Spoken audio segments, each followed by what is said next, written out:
corner and just leave it as it is. You know, my hair just grows to my hips or something. Who knows? It'll just be like violet tips with like 4 foot long hair kind of. Okay, let's say I make it to TI, right? All right. And this is important. Okay. Maybe I'll just have a community vote. How I about that? like it. Ooh. I like it. Yeah, that's really good. At least they can only pick a color. Can't be too bad, right? Yeah. Right. Are you gonna force Vomit them to green. What if we went for like, I don't know, say rainbow?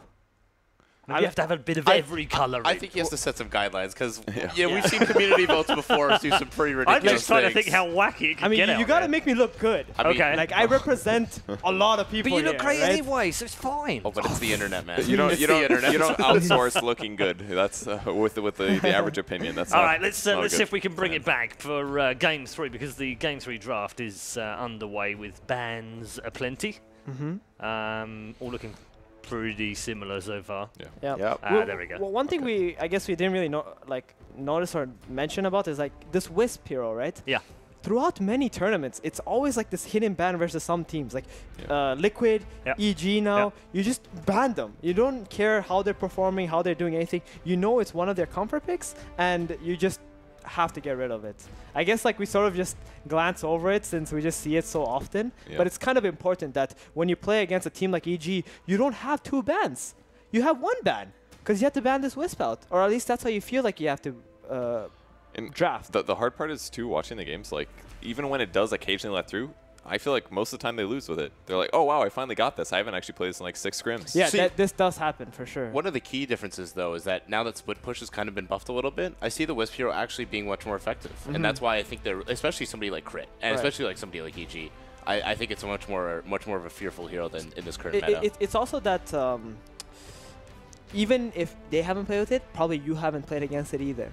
That's true. And that could offset all of that, and then it's just chaos everywhere. So. It definitely changes how you have to think about the mid game. It's like Right. you're always playing against a Monkey King kind of. There's always that hero that might be there. Yeah. Except Wisp definitely could be there if he's ready. So we see the first pick Magnus by EG. I think how they're thinking right now is, okay guys, we won the first game, was pretty close still, maybe something we did here and there was good, but our strategy was shaky. Second game, they lost late game, and third game, they're like, okay, we're going to pick the king of late game.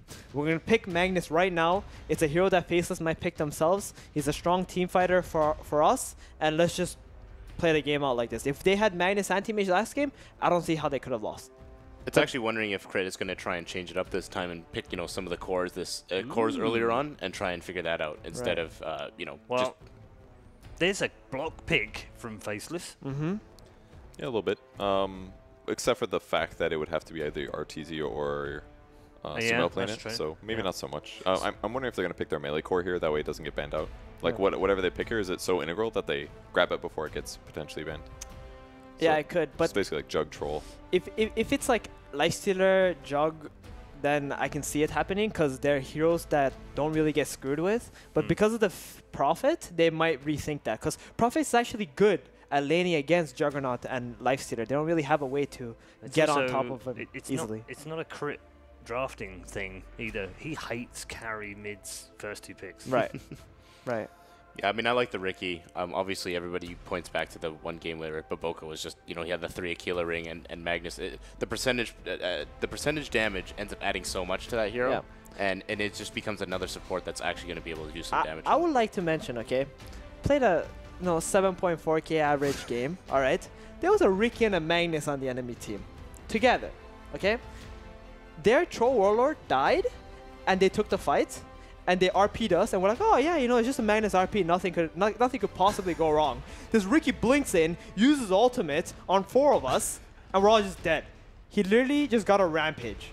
Wow. Right off that fight. And I'm like, okay, some support 4 position Ricky with just 1 Diffusal Blade can just one-shot us with his ultimate on a Mag RP. So and I think it solves that's the Empower Ricky combo. This solves also a little bit of the problem we saw in the last game where the Ricky could not find any farm. At least if now you start empowering him, now he can start taking jungle, start being more effective. And he can split push lanes faster. Like we saw him doing a couple times last game. He had to use like Blink Strike to push lanes. He'd kill the range creeps first because that's the most applicable lane. But it's like, dude, you're 40 minutes in, the best you can do is kill range creeps first. It's a pretty good tactic though. When you kill just 1 range creep, right, within 1 minute's time, the enemy is going to have like a quad wave in front of their buildings, even if you just kill 1 range creep. Because that's how the creep equilibriums work. It definitely works really well, but you definitely prefer just have a Monkey King and like nuke the wave with your spell and walk away instantly. It gives you 2 more seconds. farm too, right? Yeah, so absolutely. It's faster lane outpush for vision, whatnot. But yeah, so Faceless picking Furion. One thing I do want to mention is like them picking the Nature's Prophet is like it just goes to show the different variety of teams that are actually playing this hero. That goes to show how highly valued it is already, and it's just the beginning of the tournament. Yeah, I think the damage buff really just changed that hero. It's so strong in lane now. I feel like it was going to be natural, and especially with all the split push bonuses. Right, and actually, if you think about it, the Warlock Fatal Bonds into a Nature's Prophet ult, that could be a very good combo. It's like, you know, Mirana Starfall. Sure, it's not as much damage as a double Starfall, but this is still a combo that could hurt a lot. Monkey King's still in the game as well. Did not get banned. Wow, that's a pretty big surprise. Although they did get to pick Ricky as a response after the Prophet pick, so maybe they felt that Ricky was safer versus Monkey rather than Monkey. Right. Although I haven't seen Monkey King in power yet, but that's got to be cool, right? Does it work with the ultimate? No. I hope not. But I mean, that's why you scared me for a second. You get 4 Janatas and then start cleaving with it. That'd I mean, be I've definitely seen it, but it's probably Ricky might be a little stronger. Oh yeah, you know, definitely. if you get for the RP plays at least. But Monkey King definitely still the hero of the tournament or whatever you want to say, like, or the hero that people prioritize the highest overall, average wise. So what's interesting to me too is both these drafters ended up banning out the mid heroes during the second phase here. Yeah, they really want to limit those pools. Lina Invoker. It's kind of weird because like Lina Invoker are Sumail's heroes, so this makes me think that the Magnus is going to be played by Sumail. Like I'm already thinking that way because I don't see how you can just ban your own heroes and maybe you're not left with anything. So they might be like already restricting themselves to Sumail just playing the Magnus. Yeah, the only other thing I could see there is potentially a certain strat that they figured out that they personally like, and if they got this Magnus Ricky opening, they might more feel comfortable with Sumail going on something a little bit different. Yeah, the break is a little bit different. It's a pretty good tempo hero, good at catching Ricky. Just spot him and charge him and dust him when you get there. Prophet's good against it too. And since you have Nature's Prophet, you don't really have like this offlaner who can just go in for you. So Spearbreaker being that hero who can constantly just give you vision and charge in. And you have the global presence. If you charge someone from far, the Prophet can always TP with him. And you're most likely going to kill them. And if you're playing against Evo Geniuses who love to split push and Arteezy loves to farm on his own somewhere, then he's going to hate a hero like Spearbreaker. And this also means if they would pick like Juggernaut or Lifestealer, they have something through BKB on a very low cooldown. So I really like the Spearbreaker pick there. Do you guys think we'll potentially see an aggro again? Just looking at, you know, Evil Geniuses with Ricky and Crystal Maiden, kind of lackluster laners, you know, especially early on. What was that again? Do you think Faceless will aggro try? I don't think so with a Spirit Breaker. I feel like he's kind of weak aggro try. He really needs 2 to become at least more useful, but it's always a possibility. But EG's draft looks a lot safer this way by putting at least 1 core in the front rather than the Ricky CM. I like what they're doing here. Well, if they do go aggro, it's mostly dependent on what Evo Genius's other the side laner is. Right. Because if you don't have a good matchup in that side lane, then you don't want to go aggro, right? You don't want the enemy offlaner to ever free farm because that's how it's most likely going to be the tempo controller, and he's going to probably come into your trial lane and kill you. So we're just gonna have to wait and see, but it is still a potential since they do have a Ricky Crystal Maiden supports again, feels like weak. The first game. I actually think Evo Geniuses are feeling a little bit pressured right now, knowing that the enemy supports are slightly stronger. Oh, Terrorblade. Yeah, like Faceless is doing a really good job setting up for what EG's likely going to grab, which is probably going to be like a melee physical core that probably gets BKB. I feel like that's why they grabbed Spirit Breaker as well. They can ulti through BKB, and now Terrorblade is one of the best like anti-melee physical core carry counters. I mean, he's pretty, like, I guess you can classify him as an anti-carry. Yeah. Right? Yeah. Like, it doesn't, like, you can think about any carries, the TB is going to be good against it. Like, Anti-Mage, Lifestealer, Juggernaut. Yeah. He counters all these guys. He's the best physical damage dealer by far. Oh, yeah. Pretty much. I mean, they have to play around Metamorphosis, but I still think, you know, most TB players are going to be able to do that. And another thing you can actually do is bring him out of whatever lane he is and give that farm to one of your 4s or 5s. Right. And right now, the most of the counters to TB are like, I guess somewhat supports, and EG already picked them. Pick Crystal Maiden, pick Ricky. now they can't pick like a Wyvern, for example, or even a Lina who can spam out the illusions. Brewmaster. For who? Dispel magic kills all the treants. Does it kill summons anymore? I can't remember. It'll nuke the illusions though, won't it? TB's illusions? I believe it'll take out the illusions. Give him empower, grab them damage perks. Yeah. Guaranteed Also, crit. I would like to mention TB is still 7-0 in this tournament. Okay. So He's a situational carry pick though, and once if Wow. that's surprising. If he starts getting popular though, his win rate will definitely go down. yeah. But So looking at the TB pick, they already decided that, you know, all right, we cannot have this Magnus mid. Like, we actually need one more hero to be able to kill the Terrorblade. Because if you look at all the offlaners, they're not really good versus TB that Universe typically plays. So now they have Magnus for outspam, and now they have Queen of Pain to be able to take some team fights. So it was a pretty good pick. I feel like it. Spirit Breaker is decent against her though. He is, for sure. But they still needed something, right? Like, if we think about what they can have for magical damage team fighting, it's quite limited. Maybe a Puck, who's also good against Spirit Breaker, but they played Puck last game. Maybe they don't feel that good about it. That's true. I thought Smell looked really good on that hero. I thought he was very confident and knew what he wanted to do that whole entire game. But if you think about like going into a game and like losing, like after losing it, you're gonna feel like, guys, let's just not play what we already did. Yep. Like they might not be sure as to why they lost. So I mean, he didn't have a terrible game. He's 10-4-6 in that game on a losing side as well. Right. So he might feel bad because of that, right? Yeah. He did so well, yet he still felt like he couldn't just win this game for his team with the hero that he had. EG is also a team that really likes to play around the team. They work together. Spectre. Oh, RTC is gonna get aggro tried. Yeah. No doubt about that. So I like it though. That's true. It's good. I'm not so sure how the Magnus Nature's Prophet matchup works, because I actually think Magnus is going to be fine, especially when Nature's Prophet leaves the lane. And if Magnus gets free farm in this game, it could be very scary to play against a Blink Mana Boots Magnus who's going to run around, empower the Spectre, and then try to defend towers with this team. So they're going to have Shockwave, they're going to have Crystal Nova, and it's going to be a little bit difficult for Faceless to just push. But one thing that Faceless do have is the Terrorblade's mirror images against Spectre. If he ever haunts, he uses the mirror images. There's so many illusions that they're going to actually kill the other illusions. So. Does it spawn illusions from illusion heroes too? Yeah. Yeah. Okay.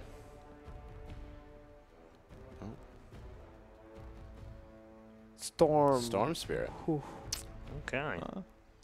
You know, I can see this working because the Storm versus Quap, there's a point in the game where the Storm can just kill a Quap. Like, he's kind of weak in the lane, the Storm versus the Quap, but with the Spear Breaker, I think there's going to be a very high chance that Quap can feed. Biggest thing for me is I see a really heavy lack of lockdown on EG right now to be able to just to take down that Storm Spirit. If he gets out of control, the game is completely over. Right, but this EG's lineup does remind me of like the first game where Liquid played against Thunderbirds with the Spectre. Like, this hero is kind of really surprising. Yep, lots and lots of damage. Let's get some predictions. We're going to start this time, instead of with Conrad, we're going to start with Teban this time. Me? Yeah, because then that way, maybe Connie can get one right.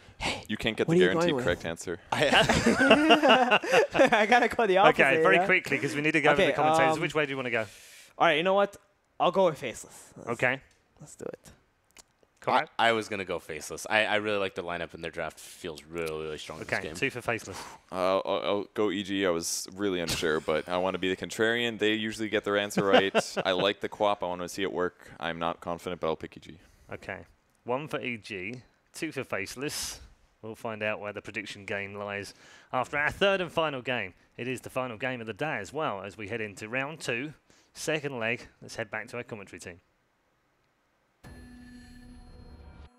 Absolutely right. Final game, as he said. We want excitement. We're going to get excitement. There's a Storm Spirit. There's a Queen of Pain. We've got 2 mids. They're going to be looking for the big plays. We've got some big kind of late game potential safe laners. The Spectre, the Terrorblade. As we heard on the panel, they were a little doubtful on EG's lineup. They did favor what Faceless had. Do you agree, or do you feel that they're missing out something that the EG have in mind? It's always very volatile, this Spectre pick. Can get punished along lane, but if you can get away with it, can reap the rewards at the same time. So Faceless have tools to try and shut it down. Some very aggressive laning potential from a Nature's Prophet. The Spirit Breaker, Warlock can be a very strong laning hero. So maybe tough for Arteezy. He's going to have to pick and choose where he looks to lane. It seems like he wants to go off lane, perhaps thinking that he can dodge a tough lane like a Nature's Prophet plus Warlock, or even just a Nature's Prophet alone can be quite troublesome to deal with. So it seems that it's going to be like an aggro tri-lane from EG, so to speak. But Faceless maybe wary of this. Like, it seems unclear where either team's going with their lanes. Ice actually is going to be geared up to go bottom now. And I guess what that you feel is the lane matchup that EG won? This is what EG want, yes. They want the Spectre plus CM against the Nature's Prophet. It's not necessarily a disaster for Faceless. I don't think EG wins the lanes because of that, but they don't want Spectre against like an aggro tri-lane. Warlock plus a Metamorph TB plus Spirit Breaker is a big problem for Spectre to farm against. But Faceless, another swap, Ice now heading top. With the Musical warding lanes. down. Yeah, they saw Arteezy down there, so yep. Absolutely. Just making sure that they get the lanes that they want Faceless. We saw a sentry drop down, but just out of range of the observer of Faceless, so they've got that vision down there. Yep. And EG did get 3 runes, but true. Yep. Those banner runes are a bit overrated. They're 100 gold. It's nice, but it's not like a game changer by any means. Doesn't mean Arteezy gets a poor man shield at level 1. When there's harass coming in, that can make a bit of a difference. It's this mid lane matchup as well. Jabs, Storm versus Sumail, Queen of Pain. I imagine this is a lane where Sumail should have the edge, right? Sumail, you got to back. You back the boy in a 1v1, and it's a 1v1 where Queen of Pain does do very well at early levels. The Shadow Strike harass is something very easy to get onto a Storm Spirit with his smaller range. So yes, definitely backing Sumail here, and mechanically is a scary player to go up against for any mid laner. Jabs, absolutely being harassed back. Sumail getting some early pressure in on the tower. Will be a charge onto Sumail. He does have that blink. Just trying to secure some last hits for his Storm. Yeah. Trying to do his best to harass him back. And it's going to be interesting to see how much XY can get done in these early stages in the Breaker. A hero that we don't see too much. Some of the Faces have picked up in the past in certain situations. And certainly heroes that it does have a good answer for. Oh, Courier! XY's got the slow. Is he going to get the slime? Not quite enough. Yeah, not quite enough damage. He's got level 2, though. It's a bit of a jerk move, but at the same time, it's also necessary. He leeches a ton of the Storm's XP, but the end result is he's level 2, and level 2 Spirit Breaker is a completely different hero from level 1 Spirit Breaker, so life is going to be a lot more enjoyable for XY. As a result, is he still looking for this Courier? No, he's just going for a bounty rune. The Courier's actually tucked in the trees at mid, interestingly enough, but unlikely that he is wary of this. Lanes at the moment. The mid lane, CS even, down towards the bottom, looking at obviously this lane where we have both position 1s going head to head in terms of farm. Arteezy with a slight lead thanks to that early bit of backup, but he's actually being left on his own now. As the supports of EG, Zai and Crit looking elsewhere. Zai trying to help Sumail out a little bit in return after XY was putting that pressure on early in the mid lane. You know, he's learned from Sumail at the DAC All-Star match. Offlane Spectre won the international team of the match. Out. You know, it's a game-winning strategy. I think Sumail had a fantastic start that game, if I remember correctly. So, you know, it's all according to plan. Getting the solo XP, it's pretty nice. You know, if you can get a good timing on that 6, an early horn. With especially heroes like the Queen of Pain on the map, can certainly result in a kill. Yep. Yeah, it seems fairly quiet for now. The aggression's going to come out of Ice and the Nature's Prophet. He's going to be the one who can TP around, tip the balance of these lanes in his team's favor with a surprise appearance. Whether that's going to be like a TP towards mid, bottom, we'll have to wait and see, or perhaps even we see supports rotate towards top, but Storm is just getting constantly bullied. He's even back in the jungle now, just does not want to lane against this Queen of Pain with the 2 points in Shadow Strike. XY did come in with a charge onto Zai, but no further follow-up being looked for. I believe just forcing that Riki back and trying to open up a bit more space yet again for the Nature's Prophet, Ice, to continue to farm. Greed is the name of the game so far, and it has been. Like, it's been a jokingly called the Midas Major, you know. It's a lot of farm going on. We're seeing split push coming back in. We're seeing teams looking just to play in much greedier fashion, and that's no different so far with this game. Kind of abandoned mid lane, but that's kind of all Jabs can do. He just has no way of laning against this Sumail Queen of Pain. 2 points in Shadow Strike, enough to scare him out of the lane. Does TP back in now with full HP and some Spirit Breaker support, but he's going to quickly get pushed out. Charge onto Samel, making sure that Samel doesn't have any the thoughts of RNG. going in aggressive. Oh, He's got the bash. Is it going to be enough? Not quite. There was He an actually- uphill miss. There was luckily. as well. That would have brought Samel down very low. XY gone. actually got the haste, and again with another bash. Oh, XY gets the first blood, and he's going to get himself back out to safety, no problem at all. Not sure if Sumela perhaps didn't see the haste rune because the charge is misleading. You don't realize, you don't know his movement speed when he's charging in. You don't realize he has a haste, so I think that haste actually caught him by Look at surprise. these TPs down bottom. EG looking to punish this aggressive push from Faceless onto Black straight away. They'll bring down the Terrorblade. They'll look towards Ice as well. He'll try for the TP out. Is he going to make it? Oh, he just does. The damage not quite there from EG to bring down a second, but at the least they do get Black on his Terrorblade. Yeah, that was with the Ice showing up, so not quite the result Faceless were hoping for. Gives Universe some alone time up top. It's going to go just for the early Arcane boots, it looks like. No greed from him, no Midases. Arcane's into Blink, a much more standard build from the EG offlaner. And we'll see what the plan is for Faceless. Metamorphosis down, they don't really have any ability to further pressure this tower. Good defense coming out from EG down there. Charge onto Samel. They're going to make another attempt. Are we going to see the RNG pull through again? That's the question. Look at the bash there. Zai looking to come in with a bit of a counter reaction, and with crit, they will punish the Storm Spirit. So securing Samel the kills here in this mid lane. They got dust. Yeah, XY. Is he going to get the bash? There you go. Absolutely bang on cue. XY will find something again. Ice, not quite level 6. That's going to be the probably big level, one of the big levels for Faceless. Able to just throw that in globally. Help the team out. It's a nice little like boost in damage. Another charge coming in. XY is really amping it up here in the early game. We'll see if he can get away with this. Has to be careful. There's a bit of a reaction coming from EG Zai and Uni, of course, ready to move over. So he'll back himself away. 2-2 at the moment, 6 minutes in. Farm are pretty even on the board. Slight edge in terms of CS for the cause of Faceless. We're having just a little bit of a better time in the lanes, but very, very close in these early stages between both sides. Yep. Get a quick D-ward on a fresh Observer ward from Zai on that cliff, so they maintain some good vision control. Eyes on the Ricky, and see the next charge coming in bottom lane. Sonic Wave gang. Black goes down. He's on the receiving end of this. Ice with a beautiful ultimate there, and they're going to get Sumail as well. Great charge, given the vision they needed. There was no way for Sumail to juke it in.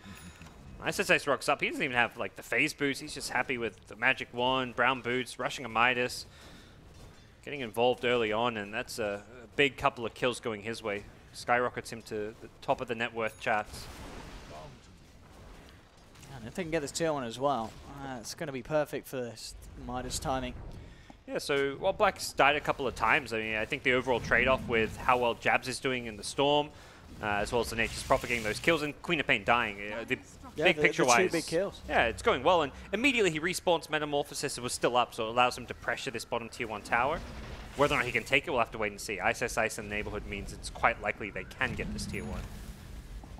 Yeah, very hard for EG to stop this sort of play at the moment. There'll be a charge onto Crit as well. Let's see if they're able to go in, how far Crit comes forward. Faceless maintaining their position around it. They'll take the tower. More money into the bank of the Nature's Prophet. Already level 5 and a bit on Warlock at 8 minutes in. Often you're seeing these Warlocks rely on like that 10-minute tomb, but Faceless done a really good job distributing the farm, the XP. Spirit Breaker's just finding kills for the team. He's the under-leveled one, but that's fine. Like the level 6 timing on Spirit Breaker is nice. It's a nice bit of boost in damage and lockdown, but the early rock synergizes well with meta. Black once again though on this bottom lane. Will catch him out. Trying to keep him alive here with the Shadow Word here. It's not enough. EG with the RP and the Horn to get the kill. Maybe even more here as Arteezy continues to chase down Nuts. And yeah, with the Crystal Nova slow from Crit coming across the tree line, they'll get it. The charge will be on Tartor under the tower, but the Frostbite holds back XY.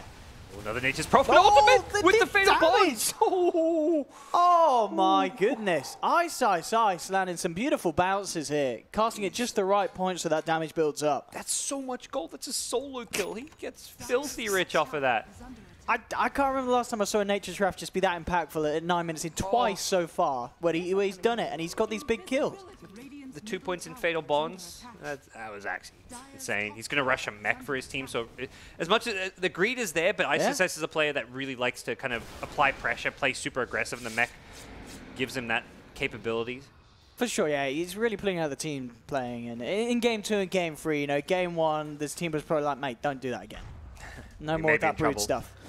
And top lane will be bursted down as Samel jumps forward with the Sonic Wave. Can they get themselves another? Nuts is looking for the Duke in the tree line. Isn't going to make it though. RTZ cuts through. They should be able to find him. I mean, he's trying his best with his fancy footwork. But with the dagger on him, they'll take him down. EG, again, getting another kill for RTZ. So even though RTZ was taken down 2 times, he is consistently getting himself involved in the action. A very kind of chaotic game ready. 10 minutes in, 7 for 5. A lot of kills going on. Jabs being eyed up by Zai in the mid lane. EG do have 4 members in the neighborhood. Rune coming up. Will he drop the Remnant? He does. The smoke screen down and the tricks of the trade. Have they got enough damage to bring him out? They do. With the frostbite, they'll find it. And they're going to look for another. XY taken down as well as Zai jumps forward with the blink strike. Great bait from Zai. Nature's Prophet doesn't really want to TP in yet. Bringing them low. But yeah, the shrine is ready. EG will be able to get themselves back up. So ballsy blinking from Sumail, just going straight onto a rune, putting your blink on cooldown and relying on the Riki for the smoke support, and it was enough. So EG get the result they're looking for in key kills, because this early game was not going. They're up on kills, but before I think that double kill at the top room right there, I think things were looking overall a lot better for Faceless, despite losing their Terrorblade a couple of times. Black has resorted to having to jungle farm, but the Nature's Prophet start and the Storm start was definitely a concern, but that does slow down Jabs' progression towards the Bloodstone. See Zai and Crit moving across the jungle of Faceless mid lane. Jabs will be joined by Ice for another tier 1 push. And we'll see if EG can do anything in response to stop it. Yeah, the courier. Ooh, the Jukes. That Orb of Venom bringing it down to 1 HP. Oh, keeping it alive here. Charge from XY. Looking for Crit. Black's there as well. Crit will hold it back with the Frostbite. They'll pop the Haunt here. Chaotic Offering actually dropped as well by Nuts, as they're really looking to try and go in on this CM. They'll zip forward. Crit gets himself up to the shrine. Do they have the damage to bring him down through the regen? No, because Universe is there with the RP onto 2 in the freezing field. Oh, it's a beautiful bait by Crit. Bringing Faces up to this high ground. Crit, he might even survive, and he does. He walks it off. Oh, they got massively baited there, Faceless, walking into the easiest RP of Universe's life. Questionable plays, perhaps an understatement.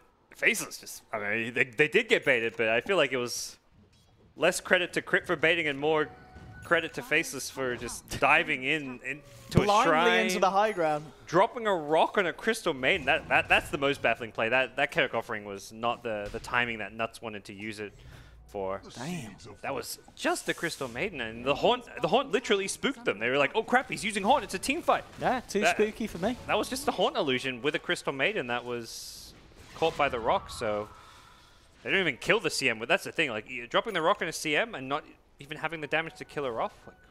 Like, Crit's going to feel pretty good after that. Yep, that's one of those really big confidence boosters. If you're EG, you're just like, man, sweet, this game's going great now. Yeah, those 4 kills. I mean, Ice, of course, was involved in the action. He got his mech complete, so still this very good timing on the Nature's Prophet. But as we see on the net worth, the 3 heroes beneath him, all on the side of EG, thanks to that last team fight that Faceless just kind of fed them on a silver platter. And often you see like a big RP and a Haunt used like that. You want to take advantage of the timing, but similarly, Faceless, they've also got these long ulti cooldowns. Metamorph and Rock both use. So the downtime of the ult, like after a big team fight, if both teams use ultimates, it's all you can do is really farm, and for EG, that's fine. They got Spectre going for Radiance. They don't really mind too much, and when their ultis come back up, they're the ones who have the farm advantage, and they're winning these fights. Yeah, we'll see what they can do in terms of slowing down RTZ. As at the moment, as you said, looking to close in. Halfway through, nearly towards the Relic. Mid lane, Zai. He's getting some vision here behind the tower with his positioning. Sameo looking to finish off the tier 1, but Faceless are there in the neighborhood, ready to slow him down and stop him. RTZ. Actually got Universe and Zai with him. They may go for a kill onto Ice. The dagger's out upon him. They'll drop the RP for this one. Make sure that they get the solo kill. And he's pretty big. He's pretty tanky with the mech. And in fact, it's going to be enough. He survives. The turn up from Jabs to try and force them back. XY continues with the charge through onto the Magnus. RTZ will be able to get himself out to safety with the Horn. And it looks like no one ends up going down. But yeah, I mean, that mech, he was just too tanky. 3 of them going in, dropping the RP. I thought they'd have enough damage, but they didn't. Without even, popping it. He's just all the extra stats and runs away, gets the T. There was actually a Storm smoke gank headed up top. Unfortunately for Faceless, the fight happened when they weren't close enough to back up. Ice. Storm did ball in, but he balled in from so far that he had no real mana to chase further. And the Warlock couldn't get off any of his spells, so it wasn't quite the outcome they hoped for with the smoke not getting any kills, but yeah, 0 for 0 trade. And yeah, it was what, the blink reveal as well on the Magnus. Yes. Tower down. So, I mean, that's the one thing Faces have going for them. They're doing a much better job, and that's the nature of their line, but taking objectives. Between the Nature's Prophet and the Terrorblade, they're constantly getting Look towers. at this initiation with the charge. There is smoke screen to stop it, though. Jabs taken down by the Trick the Train. The freezing field from Crypt. Brilliant takes down too. What a smoke screen. That was beautiful. With the placement there from Zai, stopping the Nether Strike coming out. If that Nether Strike comes out on Queen of Pain, it was very likely a dead Queen of Pain. Samel actually looking to get aggressive on Ice. He's going to continue the TP though. There's no way for Samel to stop him. And will get out, still keeping himself at the top. But EG keeping their 3 cores close behind the Nature's Prophet. Again, with Black, he needs space, he needs time to step up the farm. Because at the moment, he's not where they need that Terrorblade to be. Yep. And RTZ, 2.1k, still on the road to that Radiance. And that's a timing which I think Faces want to try and beat. Like, they want to at least take a few more towers, take some fights around their key ultis, the Metamorph, the Rock, the Fast Mech. Like, these are not items they're getting to try and play the farm game with directly. Like, yeah, they've got 1 minus on the Nature's Prophet.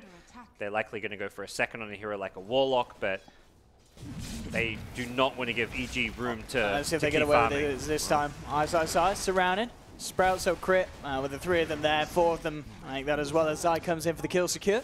These pickoffs really hurt Faceless because they want to be grouping up and 5-man pushing. That was their success in Game 2. They managed to 5-man down a lot of towers, and it feels like they've slipped back into some of their Game 1 weaknesses, which is Ice off alone, trying to split push, trying to do like solo plays and getting caught out. That was where their shortcomings with the Brood game, and it's coming back a bit in Game number 3.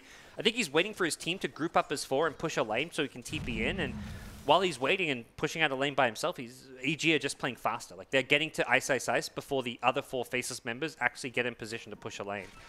And I think the other 4 members are trying to get farm on Terrorblade. And here, yet again, you know, Universe just not holding back with the RPs. He sees a big solo kill potential. He'll drop it. And getting Black, keeping him, you know, a step behind Arteezy. So absolutely the play to make. I think there's, a lot to be learned from just how he's so proactive in using RP whenever possible. It's such a change from what we saw from like Jabs in Game 1, where it felt like 10, 15, 20 minutes went by and RP wasn't used. Just throw it, kill a core hero, kill a support if you have to. Like, whatever, just use that spell when it's up. Especially when you've got a big farming carry to back it up. It's space created for Arteezy, or a kill created. Arteezy comes in with the Haunt, helps get the kill, and very easy setup. As Faces will now try and respond and react there. Grouped up around this mid lane. Black will be the bait / the hero to push it out. They can force this tier 2 tower, and I don't actually know how easily EG can defend without the Haunt and without the RP. This may just be a situation where they have to give up some ground to Faceless if they're not careful. Samel coming forward. Would be a nice focus for Faceless to go on, but at the same time, respecting the potential backup that he has. Now they'll go in with the charge. They've got the control with the Nether Strike as well. Beautiful lockdown. Oh, no, they didn't get the touch in time. Samel gets out of it. Yep. And now Jabs is in trouble. He zipped in without any more mana. It looks like he will be fine though, still with a backup. Samel jumps down, takes the rune out from under his nose, but not killing Samel there. So close. Yep. Kind of stacked the charge and the vortex, but I think that's because Jabs felt like the charge wasn't going to land. He could blink before the charge hits if he reacted incredibly fast. It looked like the charge was going to hit. And as a result, losing that little bit of extra stun. Oh, Samel, he's got a Sonic Wave. He may play for the solo kill here. He's thinking about it. The heal might be enough to put him off, and it looks like it is. Realizes Nuts is there. Has Chaotic Offering as well. Susamel not wanting to blink into a potential turnaround. Now enough time's gone by that RP comes back up. Universe is ready to use it again. Ricky is going to be the hero to try and scout out those RP opportunities, and things continue to go well for EG. They've really had this uncontested phase of the game, and this is before Radiance even comes up. Arteezy's going to have that Radiance momentarily. He's farming incredibly fast. The Magnus is fighting him, giving him the Empower. He's stacking neutral camps as well for him. They're really doing a good job of playing around the fact that Arteezy needs some space to be effective this game. And again, we see Zai scouting out. Oh, able to deward the deward attempt for Nuts, but he's got the second sentry. Yep. And this time we'll be able to secure the control around this area. And Nuts knows there's a ward on top there because there's no other way Ricky has the high ground vision there to de-sentry, but won't be able to get it right away. And EG are ready to take a fight. They've got Radiance. Yeah, coming out in the Courier. Radiance good to go. Likely we'll see 4 heroes group up mid, try and take a fight. Arteezy farm some neutrals and then haunt in. Very difficult for Faceless right now. It's very hard to get off a good Chaotic Offering when Spectre can so easily kill the Warlock. It's going to force you to almost drop a early rock that's going to be too premature. It's just going to be almost wasted if you want to throw it out just to save yourself or to just throw it before you die to a Spectre Haunt. And of course that charge Vortex combo between the Breaker and the Storm isn't going to quite cut it against Sumail anymore. He has the Lincoln Sphere complete, so he's going to be that little extra bit slippery to take control of. And Black is going to get found. No, they find a spot. They'll go for Nuts first, make sure that he doesn't get a chance to get up the Chaotic Offering. They just do it quick in case he drops it, and they will be able to bring him down very, very swiftly. Don't think he wanted. If he dropped it there, it would have probably been a big, big mistake. There's no one else around. Yeah, I mean, sure. he had the TB there, but that was not a fight they want to take. Cut your losses, hold onto your rock, and try and take a team fight somewhere else because they've seen the Radiance now. They're probably thinking, oh, geez, Arteezy, I thought didn't we tri-lane this guy? And nope, he's got a 20-minute Radiance on his Spectre and continuing to farm at this bottom lane. Crit's got his Midas on Crystal Maiden. He's been able to get away with this, so he'll farm a fast Glimmer Cape, get some utility items now. Midas going to be the pickup for Universe, so I think EG recognizing they've definitely securing the late game with these Midas pickups, and there's no additional items. Like Magnus has Blink up. That's what he needs, and nothing else for like at least like the next 10 minutes of this game. So you can easily get away with this Midas. And it really feels kind of as you mentioned earlier that Ice, even with the farm and the lead that he has, and there's obviously very nice kills that he got early on. It's slowed down what he's been able to do at this point. He got the mech. He's not really been in a situation or a team fight to use it. He's looking for the Bloodthorn. He's got 4K on his way towards it. But the pace has really slowed down for Faceless, and as you mentioned, it just feels like that favors this Radiant Spectre. Yeah, even though Black has died a lot more in the Terrorblade, I feel like Nature's Prophet's death had been more costly. The smoke screen is just a disastrous setup for this Storm Spirit, ripping Jabs to pieces and ready to look for more. Crit will be caught out by the reflection. Black looking to bring down Arteezy with the Golem chomping into him as well, but Universe comes through with the RP. EG once again getting a 4th, maybe getting a 5th, and they do. The Sonic Wave comes through, no chance for a Sunder. Got blocked with the Lincolns pick up. Queen of Pain, not afraid of no Sunder, and a full team wipe. Not that is, yeah, a single kill. I mean, the series so far, it's been kind of back and forth, but this game now, 23 minutes in, it's looking very hard for Faceless very early on. Yeah, they've missed some of their timings, haven't been able to really play around the meta plus Chaotic Offering push, and I think a lot of credit this game goes to Zai finding so many key kills. His smoke screen usage has been fantastic. He's been a big reason that they've been able to secure kills on heroes like Terrorblade. It just destroys, I mean, the Storm, it just destroys Jabs. He's got no answer for it at all. And it's not like he's a hero that's going to be building anything that's going to give him an answer to the smoke screen. Get some 4-staff Storm Spirit action going. I guess you're getting your team to just build yourself something like that, but no one in a position to do so. So Jabs is... Unless they've got to have vision of the Zai. Yeah, they've got to get Zai out the fights before they go for them. That's when you know things... your draft's in a weird place if your Spirit Breaker has queued up a 4-staff in his quick buy area.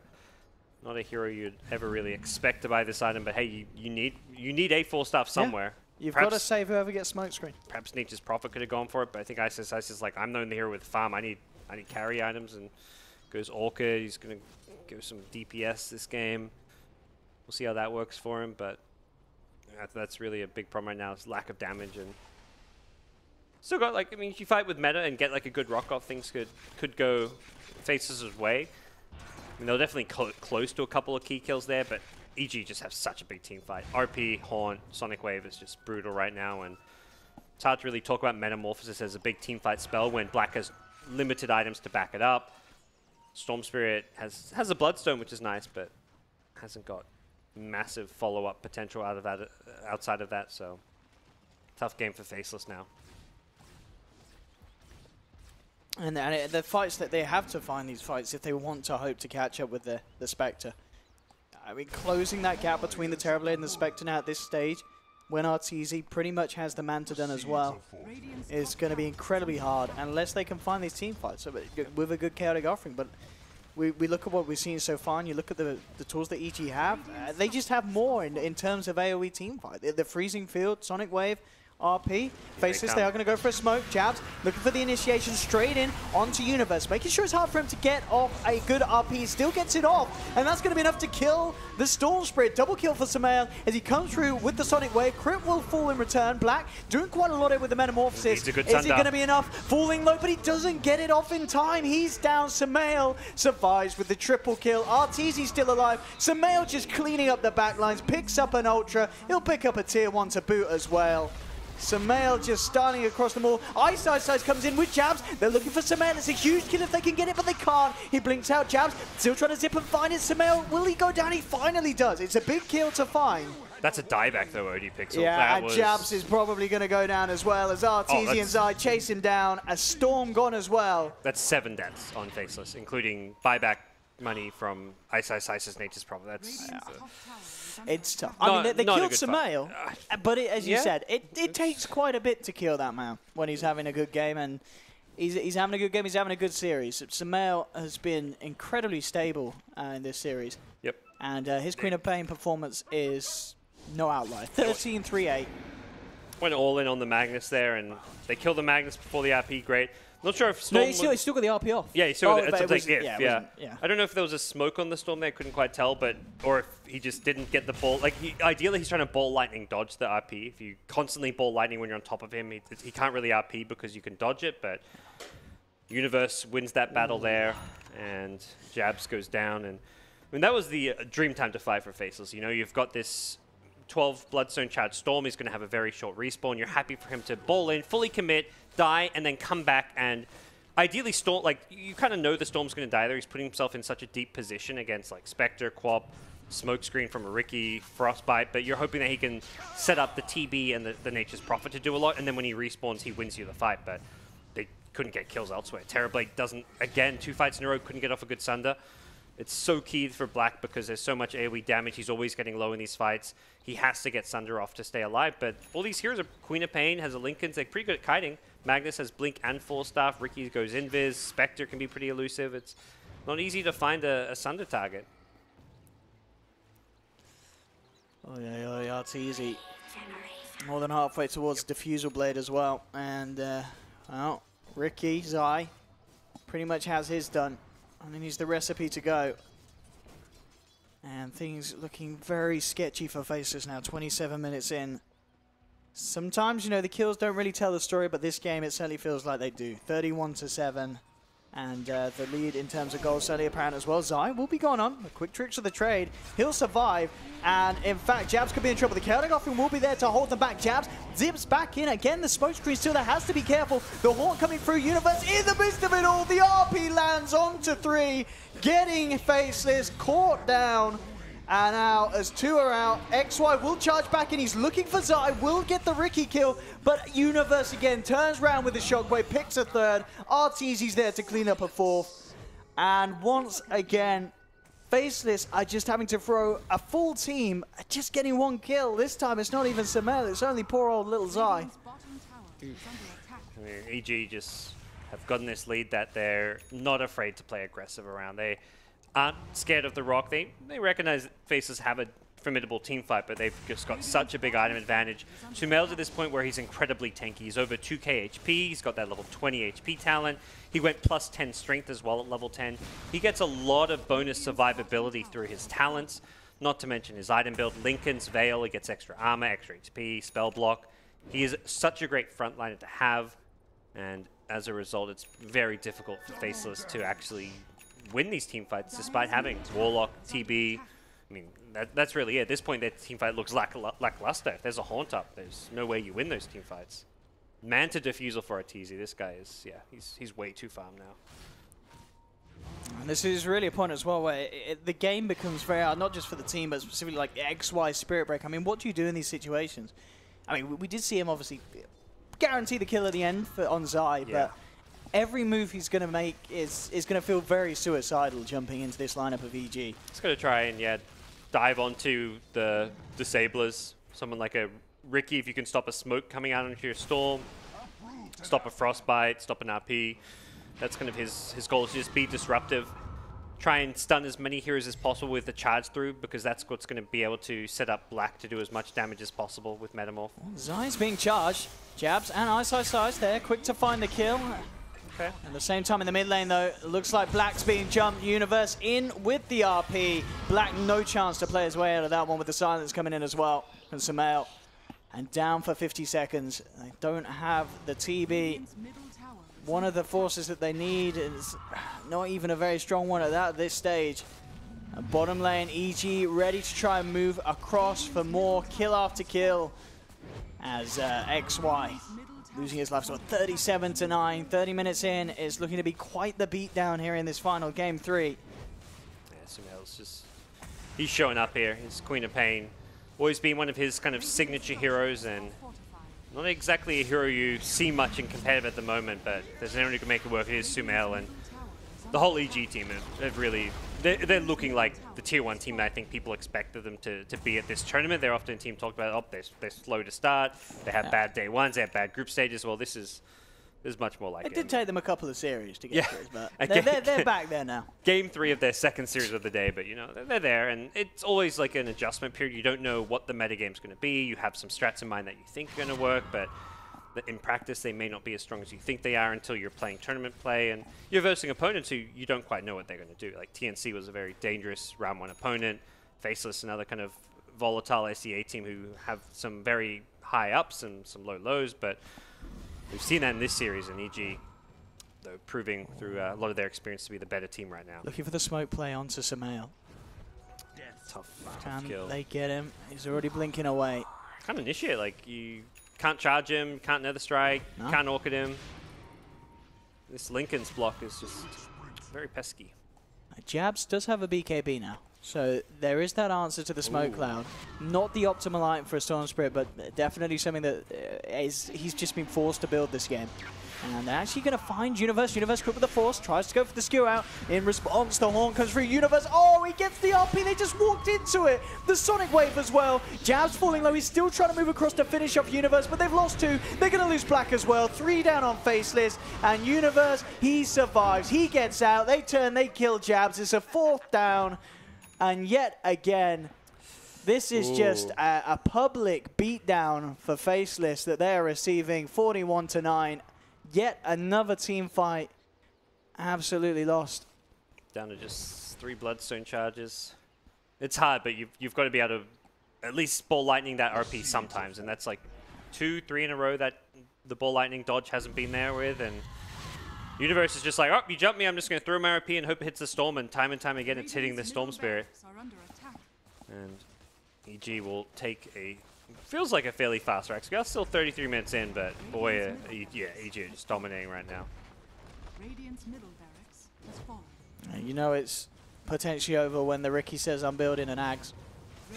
Zai feeling that it doesn't really matter what he builds. I mean, I guess it's still kind of cool. You jump in our toy haunts around. It gives you a free taxi ride. The jump in, though, from Jabs. Looking to fight. They'll get the bash onto the CM. Glimmer Cape top. XY looks for Nether Strike. Yet. Universe jumps forward, has the skewer onto the Storm, and Jabs is down for 60 seconds. XY's out as well. Again, 4-5. This time the full team white. And they'll tap out. It's enough. FL, they can't take any more of this as EG with the beatdown that I think EG fans will have been waiting to see from them. They finally got it here in this final game of the day, and they'll take the series 2-1, of course, thanks to that. Yeah, that's a reassuring win, I think, for the EG fans out there who looked at EG as probably one of the top contenders here in Kiev and probably felt like, oh, it's a slow start. Are they going to bounce back? Well, yeah, this is absolute stomp from EG. They from the get-go, they had a I mean, they didn't like stomp the lane stage or anything. Like Spectre was playing the off lane, was getting decent farm, but I think more than anything, it was Faceless just played very passively. Like they felt like they were like, oh, EG's going to farm, let's farm too. It's like you're farming versus a team that's trying to hit a Spectre Radiance timing. Utilize the fact that Spectre's trying to farm Radiance to go take some towers. They took tier 1s, but they didn't take enough towers. They didn't really... I mean, the Nature's Prophet, as good as a game Ice had in the lane stage, found some great ultimates. He got caught out alone again. It felt like the same problems we saw in the Brood game, where he's just playing a bit too much independent of his team. Yeah, and just as you kind of mentioned, I mean, EG, the whole scoreboard looks like it's perfect for everyone. Yep. Samael, as we mentioned in the cast, definitely feels like the stable player today. He's had some performances, even in the games that they've lost, where he's been at the top of his game at the start, and been able to transcend it into as we saw in this game, 17-3-13 on the Queen of Pain.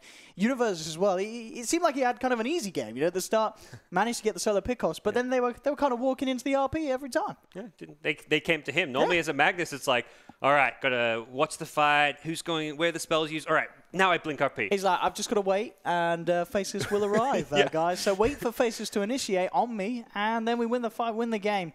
And that's always got to feel good for a CM crit ending 8-1-22. Not normally the KDA that you expect from a Crystal Maiden. But there we have it, ladies and gentlemen. EG taking the third game and, of course, the series, as they will knock Faceless down. That's it from myself and Gods, though. Back to Red on the panel. Yes, thank you very much. And thank you to all of our commentators today for all 4 series that they've brought to us. We'll, of course, have 4 more tomorrow as we continue in the group stage and complete it, of course, tomorrow to find out how the 16 teams move in to the knockout stage. Let's break down our last game. Back with our panel once more. It's a shameful panel right now as far as some people are concerned. I'm going to go ahead. Kevin. I'm going to go ahead and blame Conrad for this one. He's sitting in the first seat, and he picked my team right after me. Yeah, see, playing with the curse, it doesn't work. You can't cheat the system. Exactly. That's what we said. Exactly. Should have started anyway. Joking aside, we'll watch the match highlights and we'll take you through it. What can only be described as, I think Owen said in the commentary, a beatdown for Faceless in this game. And the interesting part was Sumail had a really rough early game too. I believe he died twice here. Got solo killed. That was pretty intense. Oof. But this was like that the DAC moment where Sumail gets crushed in his lane, and then he comes back and gets like 8 kills. Just dominates. Happened at TI as well. I remember he went 0-5 in the first 10 minutes of the game. I think it was a Storm game. Yeah, I remember that one. And he came back and absolutely destroyed. Like, that's rotations. Honestly, this move, I think not only did they like kill them and salvage their tower, like I think it put Black on tilt this game. I don't know what happened with Black, but after he got the tier 1 tower, he didn't really have an idea of what to do. Although they were in a very good position, all of their cores were like winning their lanes. Yeah, this moment right here where they walked up to the EG's enemy shrine there. Wait, they used meta and they used the rock for a CM. Yep. And then they're like, oh god, we need to get this kill somehow. I think what happened was they used the rock first there, and then Black was like, all right, I gotta get this kill. Better use meta. Like he held it for so long, and then it was all a disaster as soon as they started walking up the hill there. That little engagement was so beautiful how they did that. Skewer back into the screen. They just seemed in utter control here. They took all their heroes and they did exactly what they needed to do. And that was the one thing that I saw in the draft. I was like, if EG gets ahead this game, they're going to absolutely crush because they're going to be able to pressure. They have the disables they need to beat their opponents. If they got behind, Faces probably would have crushed and taken all the team fights and gotten kills. I'm not sure how you guys felt about it, but it seemed like it was like some sort of fatigue or like some misunderstanding or I don't know what it was, but Faces weren't like on their game. In this game. They didn't feel like they were on the same page. This is their story, though. I mean, when we watched them at DAC, they're super inconsistent. One game they play, you go, wow, these guys have really nailed it. They understand the meta. They know how to play as a cohesive unit. Then the very next game, they looked all over the place again, and it was disjointed, and the heroes didn't seem to suit the players that were playing them, and they weren't playing in the right lanes. They weren't playing. And then the next game they're playing cohesively again. And this series sums up, I think, in terms of what they've been like over the last few months, very inconsistent. Right, but like looking at this game, they had all the tools they need to be able to beat EG's lineup. I think it's been the same at DAC. Look at any of the games at DAC where they started off, they had great early game. and suddenly the graph just falls off towards the late game, and they lose. And they lose a game that they were winning. And it happens so often. It wasn't necessarily like, you know, the other team had a late game comp or something. So, I don't know. Well, what would you chalk it up to then? Like, if just don't ask me. I don't know. I'm like just putting it out that it just seems we're seeing the same kind of thing again. Right. I think, though, the one hero that fell a little flat was Storm. I feel like he pretty much just jungled all early game because the lane was a little bit tough against, like, potential Romy and Ricky. And he does, like, Storm's not very good at early pressure, whereas Quap is. Like, if you think of Storm, like, a year and a half ago when Storm was really good, that he had enough mana that he could actually, like, go to lanes and gank. That's, like, what Quap does really well right now. Like, Quap is not a hero that you want your team to be passively farming. You want your team to go do stuff, and you can show up and do the damage that you need. Yeah. But Storm's not very good at that. He's like a farm, like slowly snowball into a carry kind of role. Right. I also felt like I didn't see the impact of the Terrorblade this game either. You know, this is a hero that's supposed to go there, push, have lots of damage with Metamorphosis, and then he just kind of fell off the map. He just didn't have... There's a lot of heroes that countered him, really, if you think about it. I mean, there's Quap ulti and Quap burst damage is really effective. CM disables are great to keep him away from opponents. Smoke Cloud prevents Sunder and doesn't even let him auto-attack. And he's got to worry about RP, and there's Empower and Shockwave to clear his illusions. Like, he didn't have a period of the game where he could just be survivable. And even, like, they even bought the items to kind of get to that point where they could 5-man and maybe take towers. They bought Mech on Nature's Prophet, but they never even got to the we're winning, we're going to 5-man push a tower thing. Yeah, I mean, we should also mention that EG did a really good job at trying to kill him before he's level 6. There was a moment where Spearbreaker charged onto the Queen of Pain, and they were about to get this kill, but then a Ricky and CM show up, and he just gets bitten and dies. Yeah. And this is the kind of stuff that you want to do against the Storm. The Storm does go away to the jungle, farms. This is like what every Storm does. That's actually how you should play the hero, so you reach the timing faster. But if he ever does try to come into a lane, you should abuse that fact and try to just shut him down. Like, the biggest thing I liked about EG's play in this game is they thought about the Terrorblade. They knew that if he got out of hand, he took all their towers, they can't really play this game. This mirror image, if you put it on the Spectre, it has Radiance, has the Fusel Blade. The Spectre is actually going to die to himself in these fights. So Sumail did a really good job at, like, bringing hero to that lane, or whoever was ganking the Terrorblade did a really good job at bringing more heroes to that lane and shutting him down. I don't remember what Black's score was at the end, but I don't think he had a rough game. It was 111 exactly, and 4. Definitely had a rough He died game. a lot. Same with Storm, very that's similar. That's one end of the scale. The other end of the scale, Conrad, who would you have as your MVP for the final game? It has to be Sumail. I mean, Sumail just got out of hand on that Queen of Pain. I don't think the hero particularly is even really strong in this current meta, but he just played it to a T. Other than the first maybe 10 minutes. I mean, you know, isn't it more impressive that he came back Yeah, from I was about that? to say that it's even more impressive that he's doing, you know, doing even more and being more successful. Yeah. The problems with Quap are a couple different things. You don't have disable, so it's hard to just control a game when you're ahead and close it out. And it's difficult for you to fight without your ultimate. But he made all that stuff happen, and he got so far ahead that he picks up the Lincolns, and that caused another crucial Terrorblade kill where Sunder hits the Lincolns instead of sundering him and getting the kill. Like, he got ahead, and he stayed ahead enough that the hero's failings weren't that big of a deal. Okay, we're going to finish up and wrap up day number 1 here with our 3 panel members in just a moment. But first of all, let's check in with Shiva. She's with the winning captain of Evil Genius's Crit.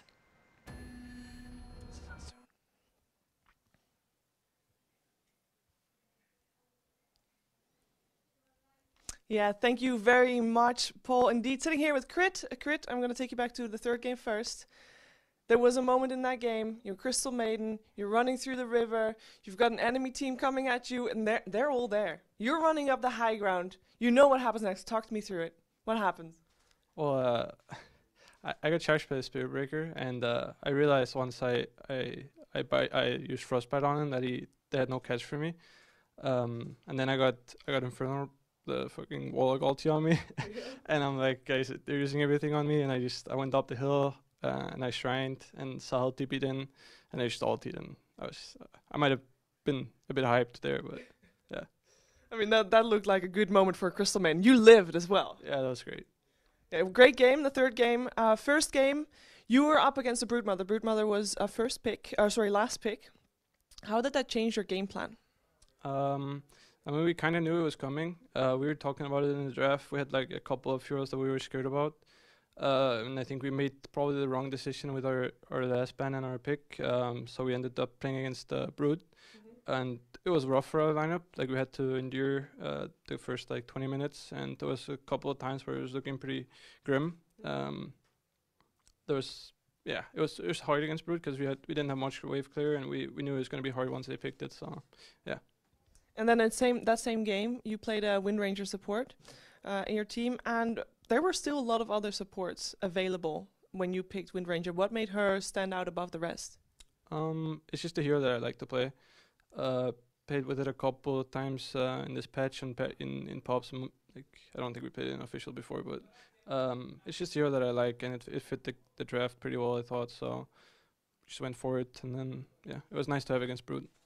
Is she only useful if you hit shackles, or are you just confident you're going to hit them all the time? I don't think you can rely on having shackles, but I think it's like a bonus. You know, she'll give you some things in the draft, like she'll be a good laner.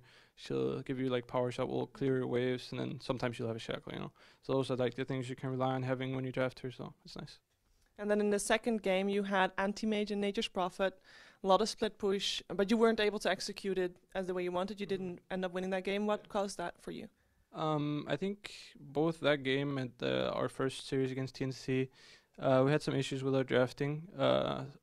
We had like some mixed drafts of ours. Like we got like too many things that we wanted to try, and we kind of combined those ideas instead of just sticking to one. And that's sort of what happened in the second game. We didn't really want to have those heroes together. We wanted all the heroes, but not together, and it just kind of didn't really fit for us. Okay, well, in the third game, you definitely found your turn there. And I think with that, you end the day on a high. E.g., day one in the books, you can't forget about that. It could be worse. So going into the next day, you're ready for it? Everything is cleared out? Everything's ready? I wouldn't say we're ready, but obviously every time we lose, every time we do something wrong, we learn from it. And I think it's important with these group stages that you don't just play and then you move on and say that's just a group stage. You have to, if you lose, obviously you have to take something from it, because it's very valuable if you take something from your losses and learn and like be stronger in the playoffs. So that's what we're gonna try to do. We're gonna talk about the games today and then see if we have. I don't know how much we will change for tomorrow, but at least we will change some for the playoffs. Well, thank you very much for your insight. I know it's been a long day.